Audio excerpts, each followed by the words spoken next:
운이 좋았던 것과 함께 그 이유는 당연하게도 사람들이 이것을 필요로 했기 때문인지 슬럼프나 어려운 시기 없이 이것이 계속 발전하는 그런 모습을 보여왔습니다. 그거는 무엇보다도 실제로 의원들 그리고 지방 의원들과 그리고 주민들의 요구와 그 기다림이 있었기 때문이라고 생각을 하는데요. 그것에 대해서 언제든지 바로 달려가서 대답할 수 있는 준비를 하기 위한 그런 교육 과정들이었기 때문에 이것들이 더 반응이 좋고 사람들을 속에서 살아있는 교육이었던 것 같습니다. 그 중에서도 지금 인상 깊게 얘기할 만한 첫 번째는 바로 민중교육인데요. 프랑스에서 얘기하는 민중교육이라는 것은 구체적이면서도 그러면서도 이론적인 내용을 담는 것, 그래서 이론과 실천의 조화를 이루게 만드는 그런 교육을 바로 민중교육이라고 표현합니다. Alors nous avons une arme secrète. Vas-y, traduis. 네, 프랑스에는 비밀 병기가 있는데요. C'est que dès le début, nous avons eu un siège national, un peu comme ici, mais immédiatement, nous avons disposé d'antennes départementales et régionales. Nous avons décentralisé, territorialisé le CIEF. Et aujourd'hui, c'est un centre national et 60 antennes départementales et régionales sur tout le territoire de la France. 그것은 바로 60개로 이루어진 시대크의 지구인데요. 중앙에 파리 근교의 중앙에 있고 그 다음에 60개가 지역적으로 60개의 지구가 다 나누어져 있습니다. 이것은 프랑스의 지방 분권화를 사람들은 많이 이야기하고 그 역사적으로 그것을 많이 칭찬하고 이러기도 하는데요. 실제로 시대크도 제대로 다 지방 분권화가 되어 있고 그 속에서 실제로 그 힘을 모아서 굴러가고 있는 살아있는 그런 기반이라고 할 수 있습니다. Et nous avons deux grands domaines d'activité. Le premier grand domaine d'activité est la formation, avec toutes les actions nationales, territoriales, européennes, internationales. Et de l'autre côté, toutes les ressources qui regroupent les informations, la documentation, les études, les expertises. Et puis aujourd'hui, une nouvelle action en matière de démocratie participative que nous sommes en train de construire. 시대표에서 두 가지 강조하는 것은 바로 교육과 정보 공유인데요. 교육이라는 것은 결국 행동을 하기 위한 가장 중요한 밑바탕을 만들어줍니다. 그런 의미에서 교육은 지역적으로, 국가적으로, 그리고 유럽적으로, 나아가서 국제적으로 이루어지고 있고요. 그 중에서도 그런 교육을 바로 또 밑바탕으로 만드는 것이 바로 정보 공유입니다. 정보라는 것도 마찬가지로 실제로 지역적으로 사고하고 또 유럽적으로도 사고할 수 있는 이 두 가지 사고가 다 가능한 그런 사람들을 만든다는 그런 목적으로 정보를 공유하고 있고요. 프랑스에서 지금 막 시작되고 있는 그런 새로운 흐름은 바로 참여 민주주의에 대한 그런 개념을 많이 쓰고 있는데요. 이것이 그냥 말로 책 속에 나오는 그런 개념이 아니라 실제로 의원들 속에서 그리고 지역 주민들 속에서 쓰이고 있는 그런 단어입니다. Alors, la première partie, c'est ce secteur ressources, des ressources. Évidemment, il y a un certain nombre d'outils que vous connaissez, parce que nous les mettons en œuvre et ça se met en œuvre partout. C'est un site des lunettes, un site internet, des blogs. Nous avons une lettre du CINEF qui est hebdomadaire, qui fait l'actualité juridique et politique. Nous avons des publications avec les cahiers du CINEF. Nous avons un service de documentation, une veille juridique, toute une série de choses ainsi.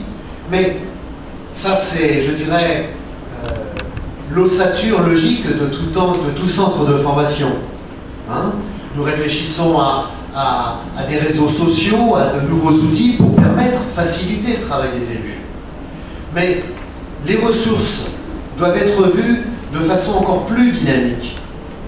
L'important d'un centre de formation, c'est pas simplement ce qu'il emmagasine comme expérience, qui va être extraordinaire, c'est surtout sa capacité à le retransmettre et d'inventer sans cesse de nouveaux outils qui permettent à ce que le plus grand nombre possible de personnes puissent demain profiter des activités de formation.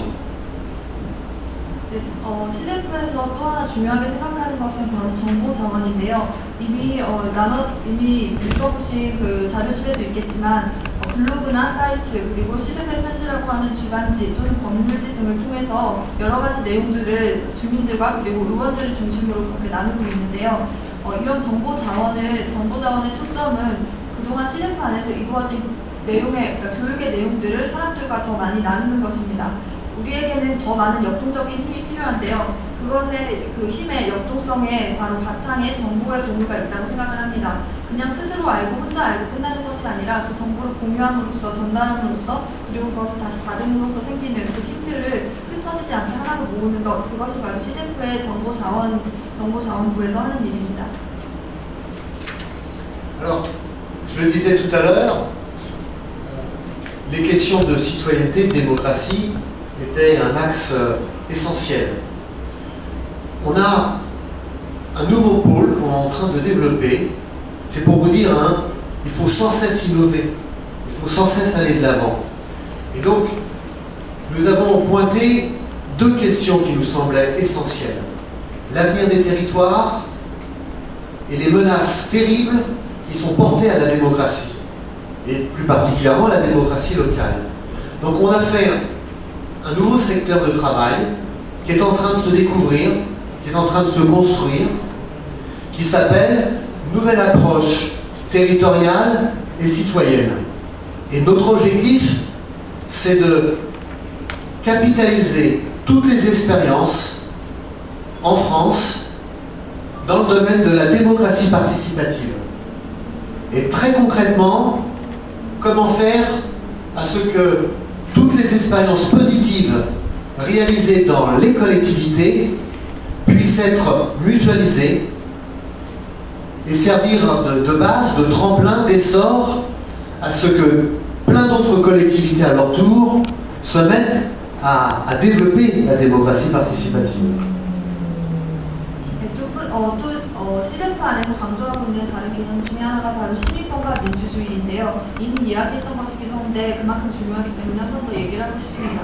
이것을 언급하는 데 있어서 중요한 또 두 가지는 결국 시민권과 민주주의라는 것은 지방자치의 미래와 그리고 지역 민주주의의 탄압, 이 두 가지로 프랑스에서 많이 이야기를 하는데요. 이것을 극복하기 위한 대안으로서 새로운 시민권에 대한 새로운 접근이라는 것을 얘기하고 있습니다.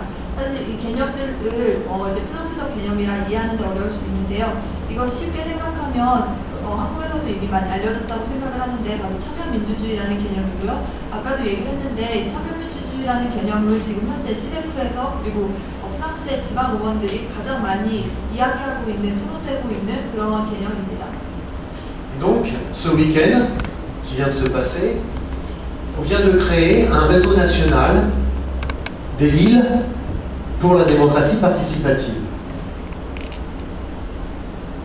네, 지난주 주말에는 참여민주주의 네트워크가 새롭게 만들어졌는데요. Et donc, ça réunit le CIDEF et une trentaine de communes, une trentaine de villes, qui ont décidé ensemble de mutualiser les moyens. Les villes vont être adhérentes de ce réseau, ils vont donc cotiser à ce réseau, et le CIDEF va être le maître d'œuvre des services que ce réseau va offrir aux collectivités.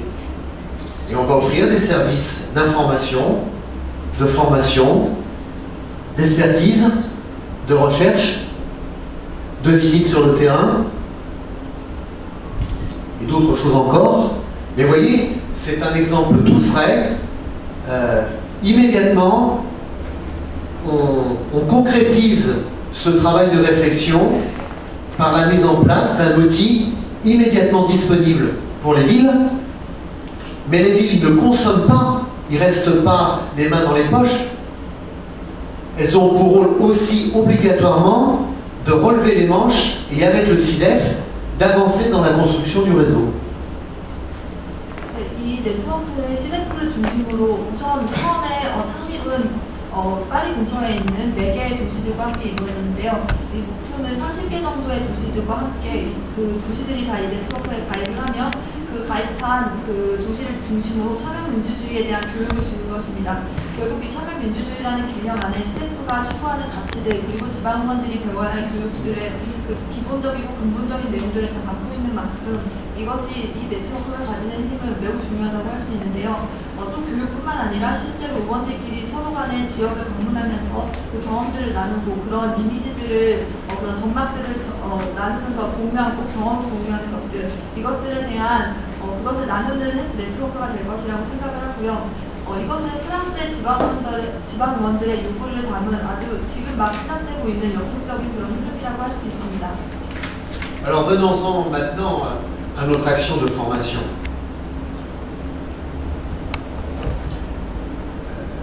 D'abord, la différence en France avec la Corée, c'est que nous disposons d'un droit individuel à la formation des élus locaux. C'est un droit qui est reconnu par la loi et qui est le résultat d'une bataille des parlementaires de gauche de France. Il n'est pas tombé comme ça, ce droit.